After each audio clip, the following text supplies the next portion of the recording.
So, in the course of my PhD, I came across some deadly but silent killer diseases every African, whether you're living in your home country or abroad, such as myself, should be afraid of.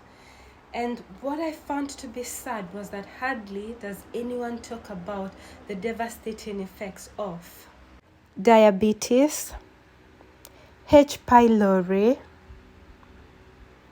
various cancers, and hepatitis C. Not in school, hardly in the media, not at home, and definitely not by religious establishments. When, on the rare occasions they are mentioned, the threat they pose to us as individuals of Black descent is either not clearly stated or understated. Otherwise, we would do something about it. These diseases are often depicted to result from witchcraft, bad luck, unknown causes, and at times, and rightly so, lifestyle causes. Their effects are devastating to the victims, their families, and society.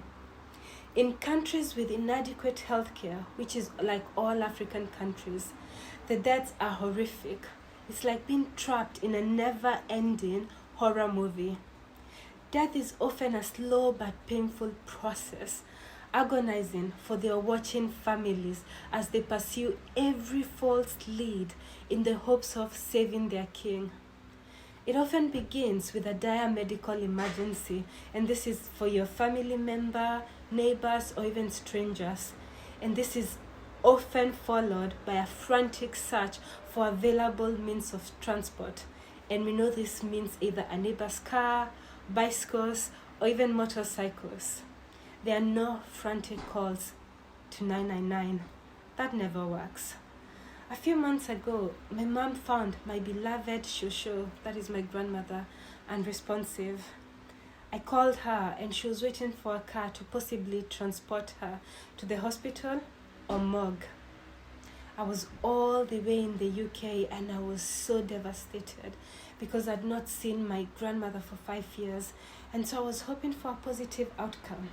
And so my partner comes in and innocently asked me, can they just call for an ambulance? Honestly, in my distraught, I managed a chuckle. In my over 3 decades of life, I've witnessed and heard of so many medical emergencies, and none of them involved the basically non-existing emergency services. Anyway, after finding your own means of transport, the process involves moving from one ill-equipped hospital or clinic to another, as the healthcare settings are often inadequately funded and staffed. This means by the time your loved one arrives at the right hospital, they are either dead or dying. Unfortunately for them, the right hospitals are also understaffed and under-equipped, and they are often dealing with a large number of individuals requiring urgent care. And that means it may be hours until your loved ones is accorded any help. And you know that what makes everything so sad is that even though their deaths are horrific, they are premature. That means preventable.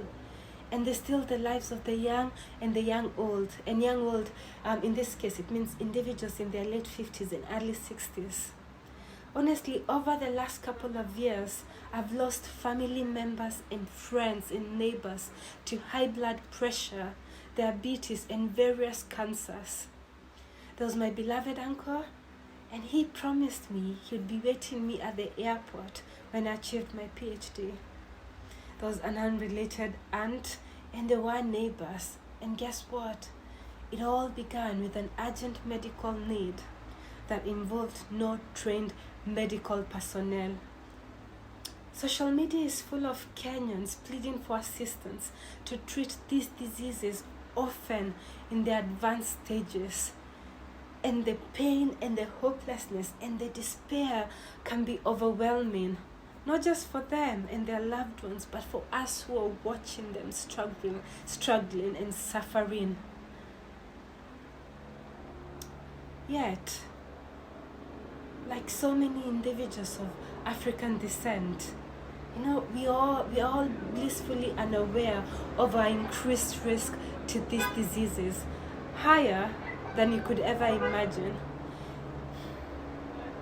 Join me, Dr. Muthoni Kariuki, next time on Your Health Matters, as we discuss why we as individuals of Black descent are at an increased risk of contracting and dying from these diseases. See you next time.